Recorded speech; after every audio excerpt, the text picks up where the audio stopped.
Thank you, Rakesh.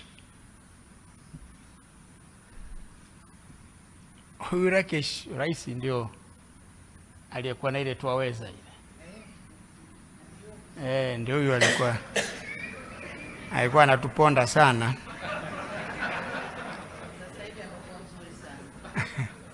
Lakini tulivumiliana wakati ule. Kuna wakati usingeweza yale. Your Excellency Dr. Samia Suluhu Hassan, President of the United Republic of Tanzania, Your Excellency of the Africa Drive for Democracy, Your Excellency Haile Mariam Desalegn, former Prime Minister of the Federal Democratic Republic of Ethiopia, conveners of this forum, distinguished invited guests, ladies and gentlemen. My task today is simple: to welcome Your Excellency, Madam President, to speak and grace this retreat of former leaders, former African leaders who some call elders. But before I do so, please permit me to join my two fellow former leaders who spoke before me to thank you most sincerely for accepting the invitation and for allocating time out of your very busy schedule to come in person to grace this meeting.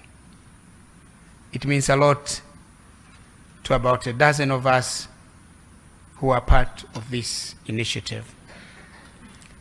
It demonstrates the importance that you personally and your esteemed government attach not only to the ideals of this retreat, but also to the discourse on democracy and development in Africa. Your Excellency, the relevance of this retreat of former leaders cannot be overstated. It is timely, and it is needed in view of the multiple crises facing the African continent. As mentioned earlier by previous speakers, political conflicts, wars, climate change, the COVID-19 pandemic, the high energy and food prices, the ongoing Russia-Ukraine war, and several others have been impacting negatively on growth and development in our dear continent. These challenges have been compounding the already fragile situation in many countries in Africa. The confluence of these crises has exposed Africa's economic and governance frailties and underscores the need and importance of collectively exploring homegrown solutions to African problems.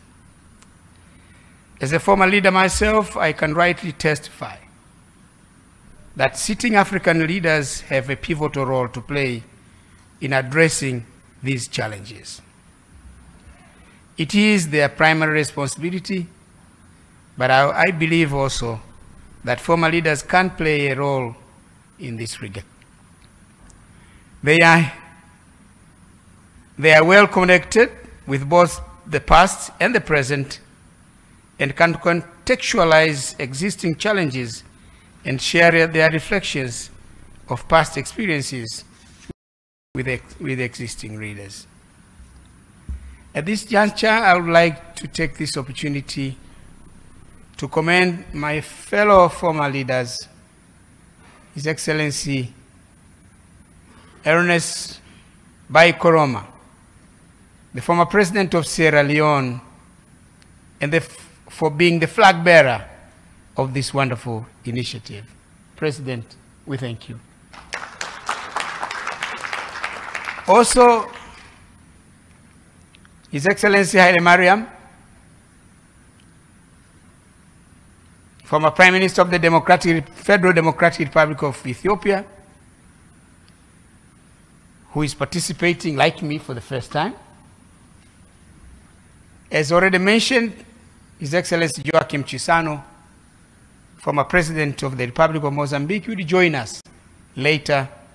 Maybe he's on his way from the airport. But I thank them for agreeing to join this important conversation in person.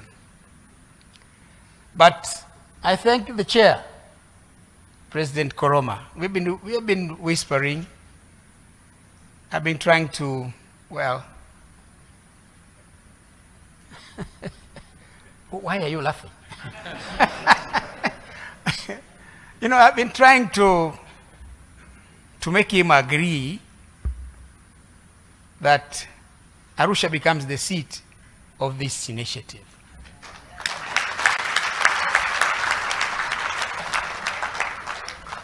And he has generously accepted.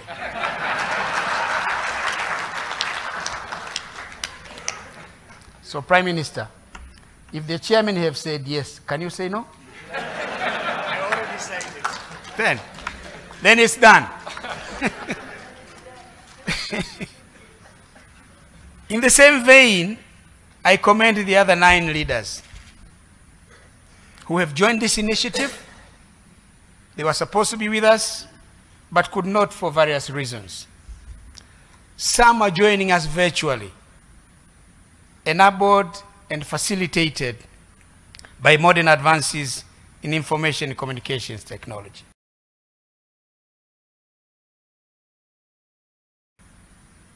I'm told President Ellen Johnson Sirleaf was ready to address this meeting here, but this room is not made for that, unfortunately. But she will talk to us, President, after we leave this room at another facility. Your Excellency, President, former leaders and distinguished participants will share their thoughts, wisdom, and experiences on the broader areas of governance and development, but accord specific attention on the intriguing subject of the state of democracy in Africa. I'm of the view that for one to fully appreciate the current situation in Africa, it is worthwhile to reflect on the challenges we have been grappling with in the political, economic, and development arena from a historical perspective. Most of the challenges we are facing, our countries today, are a continuum of what has been happening in the past. Since independence in the 1960s, successive governments of African countries have been preoccupied with the overarching task of nation building, which involved matters relating to holding the country together,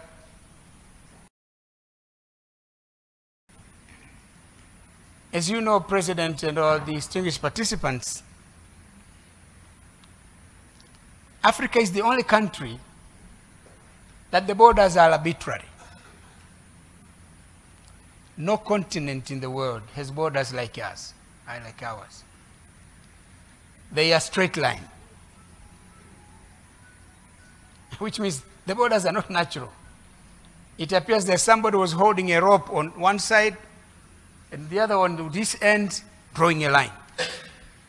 The right is mine, the left is yours. And in the process, they've created nations that have a lot of difficulties. They've created conflicts within nations and conflicts between nations. So holding together such countries is a mammoth task. The other is establishing systems of government and governance, building an equitable and inclusive society, promoting inclusive social economic growth and development, and fighting vices in society. Interestingly, these have remained priority and important areas of preoccupation for our leaders and the nations up to this day, despite progress made over the past 6 decades. Indeed, a lot of ground has been covered, and significant progress has been made over the past 60 years since independence. However, the levels of progress made differ from country to country and between our continent of Africa and other continents.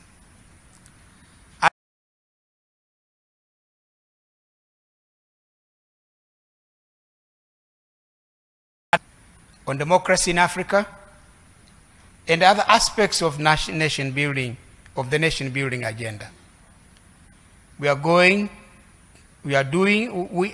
this for purposes of advising on pathways forward to greater progress.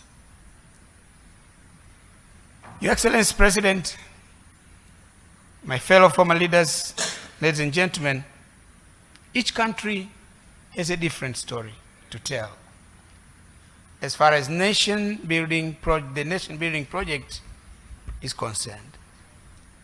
But I can dare say with confidence that we in Tanzania have somewhat been lucky.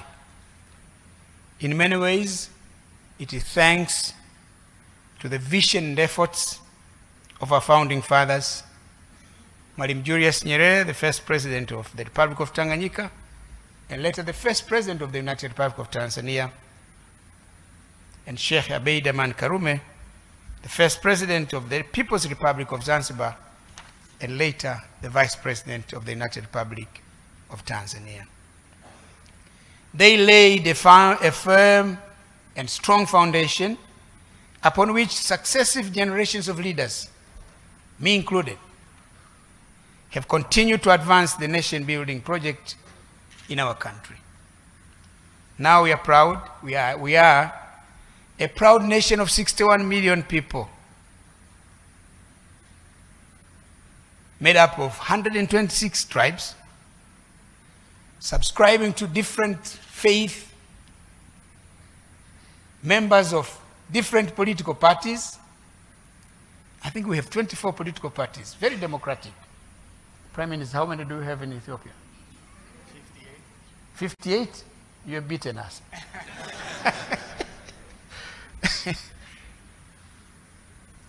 But we are at peace with ourselves. In many aspects of the human development indicators, we are better off today than we were at independence or even 20 or 10 years ago. However, there are still many challenges that we need to continue to be working on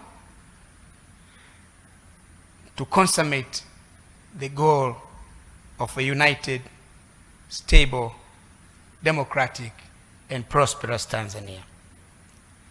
It is heartwarming to note that Your Excellency President Dr. Samia Suluhu Hassan and your esteemed government have steadily stayed the course. You are not only sustaining the gains made so far, but you are steadfast and committed to advancing the country to greater heights. Congratulations, Your Excellency.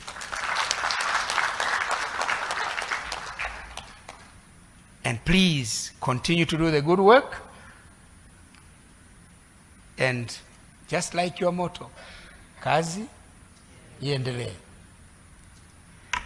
Unfortunately, some African countries have not been so lucky in the nation building agenda. Most of the conflicts we are witnessing today in our continent can be attributed in one way or another to the failures in the nation building agenda.